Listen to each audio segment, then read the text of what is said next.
So ವೀಕ್ಷಕರೇ, welcome back to another video. ಈಗ dog Satish ಅವರು ಬಿಗ್ ಬಾಸ್ ಸೀಸನ್ 12ಕ್ಕೆ 3ನೇ ಕಂಟೆಸ್ಟೆಂಟ್ ಆಗಿ ಎಂಟ್ರಿ ಕೊಟ್ಟಿದ್ದಾರೆ. ಇನ್ನು ಡಾಗ್ ಸತೀಶ್ ಅವ್ರ ಹೆಸರು ಕೇಳಿದ್ರೆ ಕೆಲವೊಬ್ಬರಿಗೆ ಬೇಜಾರಾಗುತ್ತೆ, ಕೆಲವೊಬ್ಬರಿಗೆ ಖುಷಿ ಕೂಡ ಆಗುತ್ತೆ. ಈಗ ಪ್ರಾಣಿಗಳನ್ನ ಯಾರ್ಯಾರು ಇಷ್ಟಪಡ್ತಾರೋ ಅವ್ರಿಗೆಲ್ಲ ಕೂಡ ತುಂಬಾ ಖುಷಿ ಆಗುತ್ತೆ. ಏನಕ್ಕೆ ಅಂತಂದರೆ ಇಲ್ಲಿ ಅವರ ಒಂದು ಹೆಸರು ಮುಂದೆ ಫಸ್ಟ್ ಬರೋದೇ ಡಾಗ್ ಅಂತಂದ್ಬಿಟ್ಟು. ಇವಾಗ ಒಂದು ಯೋಚನೆ ಬರೋದಂತೂ ಖಂಡಿತ, ಇವ್ರಿಗೆ ಡಾಗ್ ಸತೀಶ್ ಅಂತ ಏನಕ್ಕೆ ಕರೀತಾರೆ? ಡಾಗ್ ಸತೀಶ್ ಅವರು ಇಲ್ಲಿ ಪ್ರೋಮೋದಲ್ಲಿ ಹೇಳ್ತಾರೆ, ರೆಕಾರ್ಡ್ನ ಬ್ರೇಕ್ ಮಾಡ್ತೀನಿ, ಆ ರೀತಿ ಬಿಗ್ ಬಾಸ್ ಮನೆಯಲ್ಲಿ ಇರ್ತೀನಿ ಅಂತ ಇಲ್ಲಿ ಹೇಳಿದ್ರು. ಆಲ್ಮೋಸ್ಟು ಈ ಒಂದು ಬಿಗ್ ಬಾಸ್ಗೆ ಬರೋಕ್ಕೆ 8 ವರ್ಷದಿಂದ ಇಲ್ಲಿ ಕಾದಿದಾರಂತೆ. ಬಿಗ್ ಬಾಸ್ ಸೀಸನ್ 12ಕ್ಕೆ ಇವತ್ತು ಗ್ರ್ಯಾಂಡ್ ಓಪನಿಂಗ್ ಅಲ್ವಾ. ಈ ಒಂದು ಗ್ರ್ಯಾಂಡ್ ಓಪನಿಂಗ್ ದಿವಸನೇ ಅವ್ರಿಗೆ 65 ಲಕ್ಷದ ಒಂದು ಡೀಲ್ ಇತ್ತಂತೆ. ಅಂದರೆ ಅವ್ರಿಗೆ 65 ಲಕ್ಷದ ಒಂದು ಲಾಭದ ಬಿಸ್ನೆಸ್ಸು. ಅವ್ರು ಇವಾಗ ಏನು ಬಿಸ್ನೆಸ್ ಮಾಡ್ತಿದ್ದಾರೆ ಈಗ ಡಾಗ್ ಸತೀಶ್ ಅವರು, ಆ ಒಂದು ಬಿಸ್ನೆಸ್ಸಲ್ಲಿ 65 ಲಕ್ಷ ಲಾಭ ಬರ್ತೈತಂತೆ. ಆದರೆ ಅದನ್ನು ಕ್ಯಾನ್ಸಲ್ ಮಾಡಿಕೊಂಡು ಬಿಗ್ ಬಾಸ್ ಸೀಸನ್ 12ಗೆ ಇಲ್ಲಿ ಎಂಟ್ರಿ ಕೊಟ್ಟಿದ್ದಾರೆ.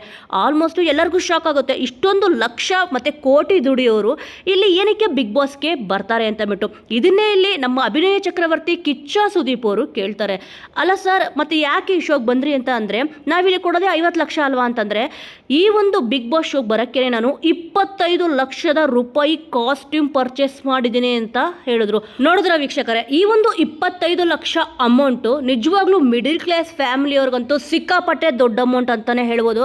ಅದರಲ್ಲೂ ಕೂಡ 65 ಲಕ್ಷದ ಡೀಲು. ಬೈ ಚಾನ್ಸ್ ಆಗಿ ನಾವು ನೀವೇನಾದರೂ ಇದ್ದಿದ್ರೆ ಇಲ್ಲಿ ನಮಗೆ ಬಿಗ್ ಬಾಸ್ ಬೇಡಪ್ಪ, ಯಾಕಂತಂದರೆ ಗೆದ್ರೆ ಬರೋದೇ 50 ಲಕ್ಷ, ಅದರಲ್ಲೂ ಟ್ಯಾಕ್ಸ್ ಕಟ್ಟಾಗಿ ಬಂದರೆ ಒಂದು 35 ಲಕ್ಷ ಬರುತ್ತೆ, ಯಾಕಪ್ಪ ಹೋಗಬೇಕು ಅಂತಂದ್ಬಿಟ್ಟು ಬಿಗ್ ಬಾಸ್ಗೆ ಹೋಗೋದನ್ನು ಕ್ಯಾನ್ಸಲ್ ಮಾಡ್ಕೊತಿದ್ರಿ. ಆದರೆ ಈ ವ್ಯಕ್ತಿ 65 ಲಕ್ಷದ ಡೀಲ್ನ ಕ್ಯಾನ್ಸಲ್ ಮಾಡಿಬಿಟ್ಟು ಅದಕ್ಕಿಂತ ಹೆಚ್ಚು ನನಗೆ ಬಿಗ್ ಬಾಸ್ ಅಂತಂದ್ಬಿಟ್ಟು ಬಿಗ್ ಬಾಸ್ ಮನೆಗೆ ಕಾಲಿಟ್ಟಿದ್ದಾರೆ. ಫಸ್ಟಿಗೆ ಇಲ್ಲಿ ಇವರು 10ನೇ ಕ್ಲಾಸ್ ಇದ್ದಾಗೇ ಇಲ್ಲಿ 10,000 ರೂಪಾಯಿನ ಪರ್ ಡೇ ಇಲ್ಲಿ ದುಡಿತಿದ್ರಂತೆ. ಆಲ್ಮೋಸ್ಟು ಡಾಗಿಂದ ಇಷ್ಟೊಂದು ಹಣನ ಸಂಪಾದನೆ ಮಾಡಬಹುದಾ ಅಂತಂದ್ಬಿಟ್ಟು ಇವರು ಮಾತಾಡಿದ ಮಾತುಗಳಿಂದ ಇಲ್ಲಿ ಗೊತ್ತಾಯಿತು.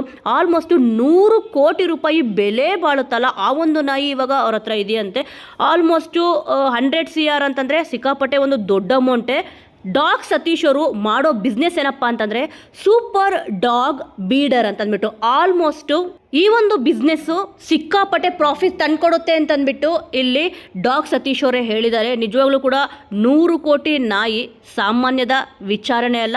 ಇಲ್ಲಿ ಕಿಚ್ಚ ಸುದೀಪ್ ಅವರು ಡೈರೆಕ್ಟಾಗಿ ಇಲ್ಲಿ ಕೇಳಿದ್ರು, ಇಲ್ಲಿ ನೀವು ಡಾಗ್ನ ನೋಡಿಬಿಟ್ಟು ಅಮೌಂಟ ಫಿಕ್ಸ್ ಮಾಡ್ತೀರಾ ಅಂತ ಕೇಳಿದ್ರೆ ಇಲ್ಲಿ ಅವ್ರು ಏನಪ್ಪ ಹೇಳೋದು ಅಂತಂದರೆ, ಇಲ್ಲಿ ನಾಯಿಗೆ ಬೆಲೆ ಅಲ್ಲ, ನಾಯಿ ತೊಗೊತಾರಲ್ಲ ಅವ್ರಿಗೆ ಬೆಲೆ ಅಂತಂದ್ಬಿಟ್ಟು. ಆಲ್ಮೋಸ್ಟ್ ಸ್ವಲ್ಪ ಕನ್ಫ್ಯೂಸ್ ಆಗುತ್ತೆ. ಏನಂತಂದರೆ ನಾಯಿಗೆ ಬೆಲೆ ಇಲ್ಲ ಅಂತಂದರೆ ಏನಕ್ಕಷ್ಟು ದುಡ್ಡು ಕೊಟ್ಬಿಟ್ಟು ತೊಗೊಳ್ಬೇಕು ಅಂತಂದ್ಬಿಟ್ಟು. ಇಲ್ಲಿ ಅವರು ನಾಯಿನ ಕೊಂಡ್ಕೊಳ್ಳೋಕ್ಕೆ ಬರ್ತಾರಲ್ಲ ಅವ್ರನ್ನ ನೋಡಿ ಅವ್ರು ಬರ್ತಾರಲ್ಲ ಕಾರು, ಮತ್ತು ಅವರು ಯಾವ ರೀತಿ ಇದ್ದಾರೆ ಅಂತ ನೋಡಿಬಿಟ್ಟು ಒಂದು ನಾಯಿ ಸುಮಾರು ಒಂದು 50,000 ಅಂತ ಅಂದ್ಕೊಳ್ಳಿ, ಆ ಒಂದು ವ್ಯಕ್ತಿ ನೋಡಿಬಿಟ್ಟು ಇಲ್ಲಿ ಆ ಒಂದು ನಾಯಿ ಪ್ರೈಸ್ನ ಅಂದರೆ ಡಾಗ್ ಪ್ರೈಸ್ನ ಇಲ್ಲಿ ಫಿಕ್ಸ್ ಮಾಡ್ತಾರಂತೆ. ಅದಕ್ಕೆ ಇಲ್ಲಿ ಹೇಳಿದ್ರು ಇದೊಂದು ಫ್ರಾಡ್ ಬಿಸ್ನೆಸ್ ಅಲ್ವಾ ಅಂತಂದ್ಬಿಟ್ಟು ಇಲ್ಲಿ ಕಿಚ್ಚ ಸುದೀಪ್ ಅವರು ತಮಾಷೆ ಕೂಡ ಮಾಡಿದ್ರು.